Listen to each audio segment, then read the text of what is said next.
vast organization. They had their own news division, and every newspaper had to run their pro-war news, quote-unquote, news stories. Indeed, it was illegal to editorially be against the war. Appeal to Reason, the masses shut down because of that. Appeal to Reason kept publishing with pro-war editorials, and then after the war, the government shut them down anyway. And it had its own film division. It was making movies like The Kaiser, The Butcher of Berlin. It had speakers bureaus. And all of these people, almost the day the war was over, went to Madison Avenue and started working for corporations. And that is when the country just became utterly awash in lies. We talk about, in the United States, about American culture, but I think that's a misnomer, because the rise of the public relations industry, the ability to make people confuse how they were made to feel with knowledge, effectively inculcated people with new values. The hedonism, the consumerism, the cult of the self, all of this stuff was implanted. And when we talk about American culture and maybe even Canadian culture, I think we're really talking about corporate culture. Our cultures were destroyed consciously by corporations who sought to instill within us consumption as a kind of inner compulsion. And it worked. And so we lost the mechanisms by which we could pressure a liberal class to respond to suffering and grievances and injustices. And then finally we lost the liberal class itself. And we saw the rise of figures like Bill Clinton or Tony Blair in New Labour. And these people spoke in the traditional language of liberalism, but betrayed core liberal values. And I pull Clinton as an example. Clinton passed NAFTA, which was the greatest betrayal of the American working class since the Taft-Hartley Act in 1948, which essentially makes it almost impossible to unionize. He deregulated the FCC, the Federal Communications Commission, which allowed Rupert Murdoch's News Corp and horrible corporations like Clear Channel to buy up literally thousands of radio and television stations.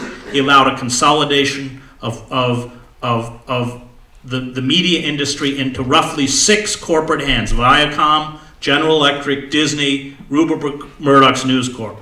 And probably 90+% of Americans see and hear almost everything filtered through these corporate forces. He ripped down the firewalls that we had, courtesy of the 1933 Glass-Steagall Act. Chrétien didn't do that. And you don't have a banking crisis. We're losing about 100 banks a year because you kept those firewalls up.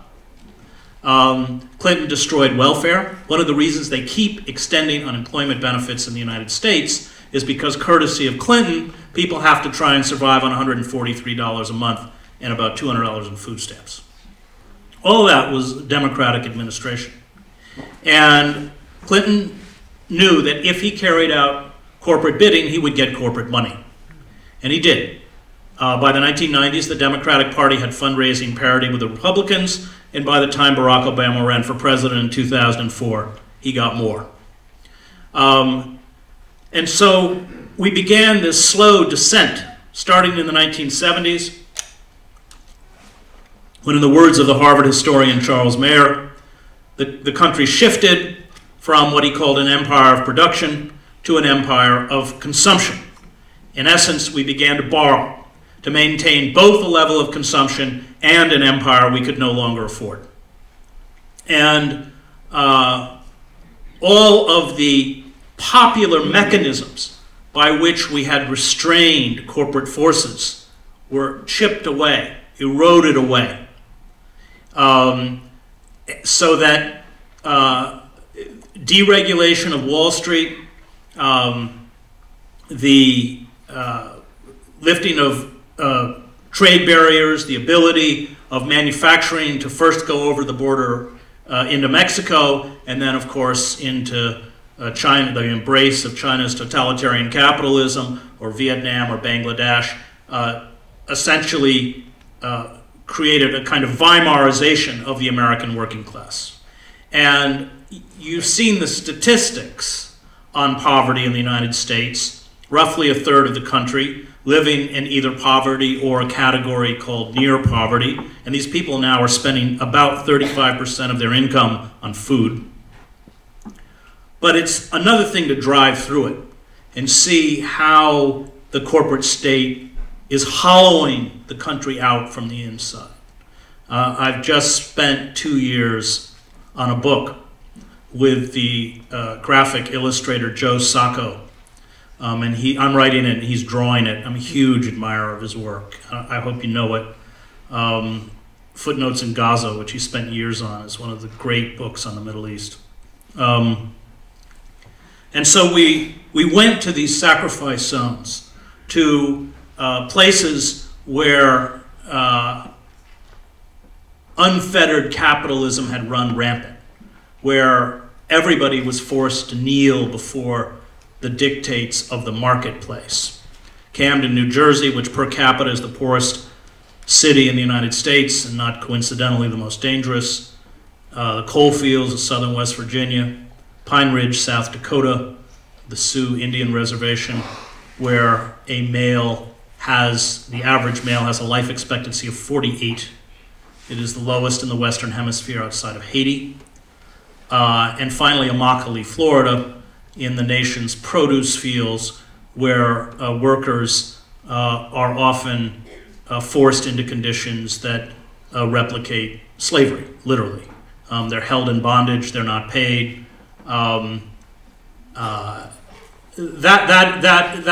image or that vision of is one that is important because it's not necessarily about what happens now, but I think both of us feel it's about what's going to happen.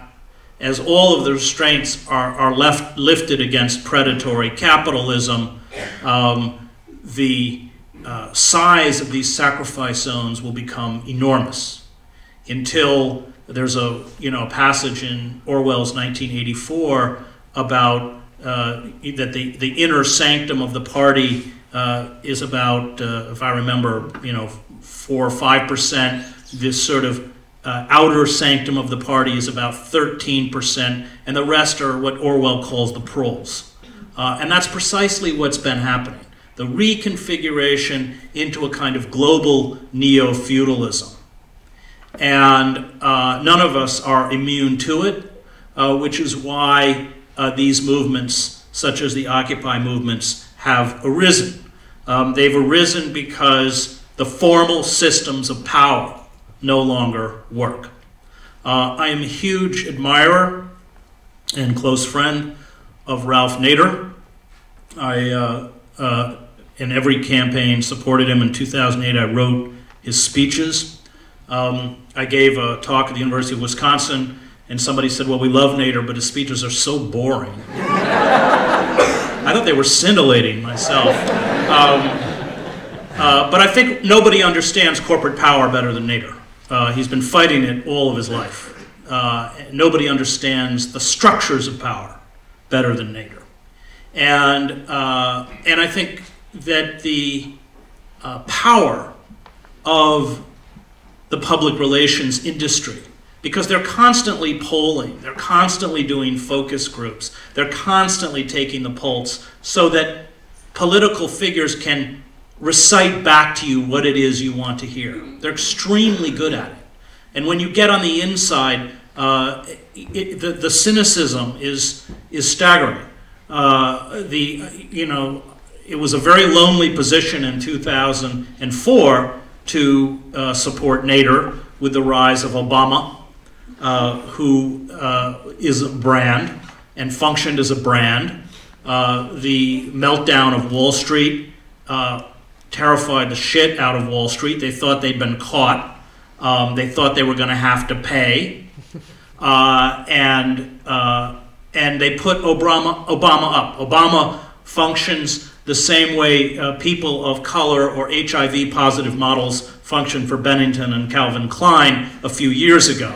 It allows consumers to associate a risque lifestyle and progressive politics and confuse it for an experience. And that's why Obama won. Advertising ages top annual award right after the elections, Marketer of the Year. He beat Nike, Apple, Zappos, because the professionals knew precisely what he had done. The only thing, we're watching this horrendous March of the Trolls, Republican contest. The only thing either party has to offer is fear, manufactured fear, because the superstructure of the corporate state is left untouched. Obama has carried out the policies on every substantial issue. He's carried out the policies of George W. Bush. He has served corporate interests as assiduously as Bush. We've actually seen a deterioration of civil liberties in the United States. I spent a lot of time in the New York airport today, so I was reading the Canadian news wires and saw that read the letter your Minister of Energy sent out, in which he warned he was attacking foreign money and foreign influences for activists and radical ideology, and the last line was, and they'll all end up like Americans and try and sue. Well, if somebody just tried to sue the president, I think that was necessarily a bad idea. Normally, in a functioning democracy, the courts are where citizens go to seek redress against injustices. But it was just a window into how pervasive this corporate ideology has become. And of course, Harper is really just a diminished version of George W. Bush, if Bush can be diminished.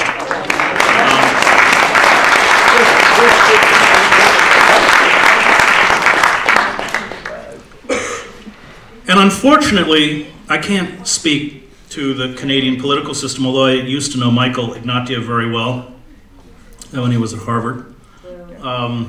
We actually went, well, we don't speak much anymore. The day of the invasion of Iraq, we were both on National Public Radio, and we each got, they always balance it out, 12.5 minutes. But I was saying why we shouldn't not go into Iraq, and Michael was, I don't know why, as a Canadian, he's sort of waving the American flag, was 12.5 minutes as to why we should. And for me, that was just another window into a bankrupt kind of liberalism. The idea that we can impose what we consider our virtues on other people by force. This is a peculiar American ideology, this idea of regeneration through violence.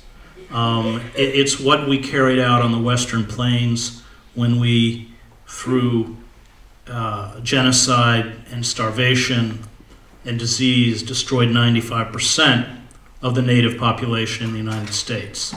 The sickness of that legacy runs deep through American society, and I think that there is a difference between Canadian and American society, and one of it is that we are a deeply violent culture. And I think Canada doesn't share that propensity to violence the way we do. We're going there. Well, we're following your bars. I mean, look at the measures. I was also reading about the RCMP infiltrating First Native communities. I mean, what always fascinates me about Canada is that you have us as an example. I mean, we're doing everything wrong. I have no idea why 10 years later you want to replicate the mess that we engender. But somehow, I don't know, it filters upwards here. I'm not sure what's wrong. This is a global movement. And I used to give talks, I don't know if maybe some of you have read some of my books, and I was pretty bleak. The fact is, unfettered capitalism, as Karl Marx understood, is a revolutionary force. It is built within it a quality of self-annihilation. Because, as Karl Polanyi, great economist, his book, The Great Transformation, is 1944, is a classic. He fled Europe with his wife who the U.S. State Department considered to be a communist, and she actually taught at Columbia. She could never get a visa to the United States. She lived in Canada, and Polanyi had to go back on the weekends to be with his wife. But in the book, he writes, he actually, for an economist, uses the word sacred. He said, when a society loses